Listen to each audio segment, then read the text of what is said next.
எல்லோருக்கும் வணக்கம். நம்ம இன்னைக்கு லக்ஷ்மி கிச்சன் ரெசிபியில் ரொம்ப சூப்பரான ஒரு தீபாவளி ஸ்வீட் தான் நம்ம பார்க்க போகிறோம்.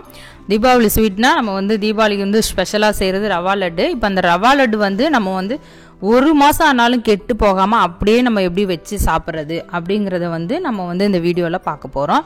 அது மட்டும் இல்லாமல் ரொம்ப டேஸ்டியாக எப்படி செய்கிறதுங்கிறதையும் பார்க்க போகிறோம். இப்போ வீடியோவை ஃபுல்லாக பாருங்கள். நான் எப்படி செய்திருக்கேன் அப்படிங்கிறத பார்த்துட்டு உங்களோட ஃபீட்பேக்கை எனக்கு மறக்காமல் கமெண்டில் சொல்லுங்கள். இப்போ வாங்க நம்ம ரவா லட்டு எப்படி செய்கிறதுங்கிறத பார்க்கலாம். இப்போ பாருங்கள், நம்ம ஒரு கப்பு ரவை எடுத்திருக்கோம். இப்போ அந்த ரவையை ஒரு பெரிய பவுலில் நம்ம அப்படியே மாற்றிக்கலாம். இந்த ஸ்டெப்பு ரொம்ப முக்கியம், பார்த்துக்கோங்க. இப்போ இதுக்கு நம்ம ஒரு அரை கப்பு துருவி வச்சுருக்கோம் தேங்காய், அதை இதில் சேர்த்துக்கலாம். சேர்த்துட்டு என்ன பண்ண போகிறோன்னா இதில் மிக்ஸ் பண்ணிவிட்டு நம்ம இது அப்படியே ஒரு 1 ஹவர்லேருந்து இல்லை நம்மளால எவ்வளோ ஒரு 2 ஹவர் முடிஞ்சால் கூட நம்ம அப்படியே ஒரு ரெஸ்ட்டில் அப்படியே மூடி வைக்க போகிறோம். இப்போ இதை மாதிரி நம்ம நல்லா மிக்ஸ் பண்ணிவிட்டு மூடி வைக்கும் போது என்ன ஆகும்னாக்கா, இப்போ இதில் உள்ள அந்த தேங்காயில் உள்ள தண்ணியெல்லாம் ரவை அப்படியே ஃபுல்லாக இழுத்துக்கும். நம்ம சாப்பிட்றப்ப என்னன்னா சீக்கிரமாகவும் கெட்டு போகாது. அதே சமயம் நம்ம சாப்பிட்றப்ப அப்படியே கொஞ்சம் கொஞ்சமாக தேங்காய் கடிப்படும். அது ரொம்பவே நல்லாயிருக்கும். இந்த ஸ்டெப்பு கண்டிப்பாக ஃபாலோ பண்ணி பாருங்கள். ரொம்ப அருமையான ஒரு ஸ்டெப் இது. இப்போ நம்ம மிக்ஸ் பண்ணியாச்சு. இதை மிக்ஸ் பண்ணிவிட்டு நம்ம மூடி வச்சிடலாம். இது அப்படியே இருக்கட்டும். அதுக்கப்புறம் நம்ம ஒரு 2 ஹவர் கழிச்சுட்டு ஒரு கடாய் வச்சு இதில் ஒரு 1/4 கப்பு நெய் அப்படியே நம்ம இதில் சேர்த்துக்கலாம்.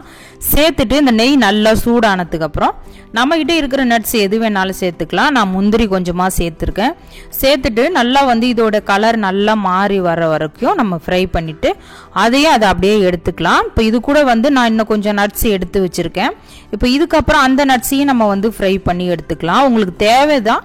ஏன்னா நட்ஸ் ரவா லட்டில் நிறைய போடும்போது ரொம்ப நல்லாயிருக்கும். அதுக்காக நான் கொஞ்சம் கூடுதலாகவே போட்டிருக்கேன். உங்களுக்கு எவ்வளோ வேணுமோ நீங்கள் அந்தளவு கூட நீங்கள் ஃப்ரை பண்ணி எடுத்துக்கலாம். இப்போ நம்ம இதை எடுத்தாச்சு. அதுக்கப்புறம் நம்ம பாதாம் கொஞ்சம், அப்புறம் கிரேப்ஸ் கொஞ்சம், அதுக்கப்புறம் இது பிஸ்தா கொஞ்சமாக நான் கட் பண்ணியிருக்கேன். இந்த 3த்தையும் இதில் அப்படியே சேர்த்துட்டு நல்லா இதோட கலர் சேஞ்ச் ஆகிற வரையும் நல்லா ஃப்ரை பண்ணி எடுத்துக்கலாம். இது நம்ம நம்மளோட தேவைக்கு எவ்வளவோ அவ்வளோதான் அளவு. இது இவ்வளோ அளவு தான் போடணுங்கிறது கிடையாது. இப்போ இதையும் ஃப்ரை பண்ணியாச்சு. நம்ம மொத்தமாக இதை மாற்றிட்டு இப்போ அதுக்கப்புறம் என்ன பண்ண போகிறோன்னா, நம்ம இதே நெய்யில் என்ன பண்ண போகிறோம், நம்ம ரவை ஊற வச்சுருந்தோம் இல்லையா, இப்போ அந்த ரவையை நல்லா நம்ம ஃப்ரை பண்ணி எடுக்க போகிறோம். இப்போ இதில் இந்த ஸ்டெப் ரொம்பவே முக்கியம். இந்த ரவை கலர் மாறவும் கூடாது, அதே சமயம் நல்ல ஃப்ரையாகவும் இருக்கணும். அது நம்ம பார்த்துக்கணும். இப்போது நம்ம பாருங்கள், இன்னொரு 1/4 கப்பு நெய் இதில் சேர்த்துருக்கோம். இப்போ இந்த நெய்யோட அளவு எப்படின்னா, நம்ம 1 கப்பு ரவை எடுத்தோம்னா அரை கப்பு நெய் நம்ம சேர்த்துக்கணும். ஆல்ரெடி நம்ம 1/4 கப்பு சேர்த்துட்டோம். இப்போ ஒரு 1/4 கப்பு நம்ம சேர்த்துருக்கோம். இப்போ பாருங்கள், நம்ம நெய் சேர்த்துட்டு இந்த மாதிரி கலரும் போது ரவையோட பக்குவம் இந்த மாதிரி இருக்கணும். ரொம்ப அதாவது எப்படி சொல்கிறது, ரொம்ப நெய்யும் போகக்கூடாது, நெய்யும் இல்லாமலும் இருக்கக்கூடாது. இந்த மாதிரி ஸ்டேஜில் இருந்தால் தான் நம்மளுக்கு பிடிக்கிறதுக்கு நல்லாயிருக்கும். இப்போ பாருங்கள், நல்லா நம்ம ஃப்ரை பண்ணிட்டோம். அதுக்கப்புறம் இன்னொரு கடாய் வச்சுட்டு இதில் 3/4 கப்பு சர்க்கரை, நம்ம 1 கப்பு ரவை எடுத்தோம், இதில் 3/4 கப்பு சர்க்கரை அப்படியே இந்த கடாயில் சேர்த்துக்கலாம். கொஞ்சமாக ஒரு 50 ml மட்டும் தண்ணி இது கூட கொஞ்சமாக சேர்த்துக்கலாம். ரொம்ப வேண்டியில்ல, கொஞ்சமாக ஒரு 50 ml போதும். சேர்த்துட்டு இந்த சர்க்கரை நல்லா மிக்ஸ் ஆகிட்டு, அதாவது நம்ம இப்படி கை வைக்கும் போது ஒரு கம்பி பதம் வரும் இல்லையா, அந்த அளவு இருக்கணும். நல்லா சர்க்கரையெல்லாம் நல்லா கரையணும். அது வரையும் நம்ம கரண்டியால் இந்த மாதிரி மிக்ஸ் பண்ணி விட்டுக்கிட்டே இருக்கலாம். இப்போ இந்த ஸ்டெப்பு ரொம்பவே முக்கியம். இப்போ நிறைய பேர் என்ன பண்ணுவாங்கனாக்கா, அப்படியே முழுசாக சர்க்கரை போடுவாங்க. ஆனால் இது மாதிரி போடும்போது சீக்கிரம் கெட்டு போகாது. பாருங்க, நம்ம எடுத்துட்டு நம்ம கையால் இப்படி பண்ணும் போது அப்படியே ஒரு நூல் மாதிரி இப்படி வருது பாருங்கள். இந்த ஸ்டேஜில் நம்ம ஆஃப் பண்ணிடலாம். இதுதான் இதில் பக்குவம். இதுக்கப்புறம் நம்ம ஃப்ரை பண்ணோம் இல்லையா, அந்த ரவையை அப்படியே இதில் மொத்தத்தையும் அப்படியே நம்ம சேர்த்துடலாம். நம்ம இதை சேர்த்துட்டு ஒன்ஸ் நம்ம கலக்கி மட்டும்தான் அப்படியே விட போகிறோம், நம்ம வேக வைக்க போகிறதில்ல.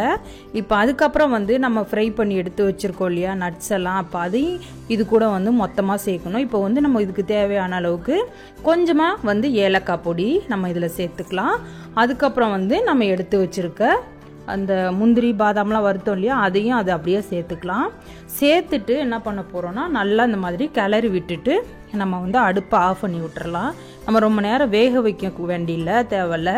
இப்போ இதை அப்படியே ஆஃப் பண்ணி விட்டுட்டு நல்லா ஆற வைக்கணும். ஆற வச்சுட்டு அதுக்கப்புறம் தான் நம்ம வந்து உருண்டை பிடிக்கணும். இப்போ பாருங்கள் நல்லா நம்ம வந்து மிக்ஸ் பண்ணி விட்டாச்சு. இது நல்லா ஆறட்டும். அதாவது எப்படின்னா உருண்டை நம்மளால் கையில் பிடிக்கிற அளவுக்கு நம்மளுக்கு வர்ற அளவுக்கு இருக்கணும். இப்போ பாருங்கள் இதில் கொஞ்சமாக சூடு இருக்குது. நான் பிடிச்சி காமிக்கிறேன் பாருங்கள். இந்த ஸ்டேஜில் நம்ம பிடிக்கும் போது ஈஸியாக உருண்டை பிடிச்சிடலாம். இப்போ பாருங்கள் நம்மளுக்கு தேவையான சைஸில் நம்மளுக்கு எவ்வளோ வேணுமோ எவ்வளோ பெருசாக வேணாலும் கூட பிடிச்சிக்கலாம். பாருங்கள் நான் இந்த சைஸில் பிடிச்சிருக்கேன். இப்போ இதே மாதிரி நம்ம மொத்தத்தையும் பிடிச்சாச்சு பாருங்கள். இப்போது இவ்வளோதாங்க ரவா லட்டு. நம்ம வந்து சொன்ன டிப்ஸ் எல்லாம் ஃபாலோ பண்ணி 1 மாதம் ஆனாலும் கெட்டு போகாமல் ரொம்ப டேஸ்டியான ரவா லட்டு ரொம்ப அருமையாக செய்திருக்கோம்.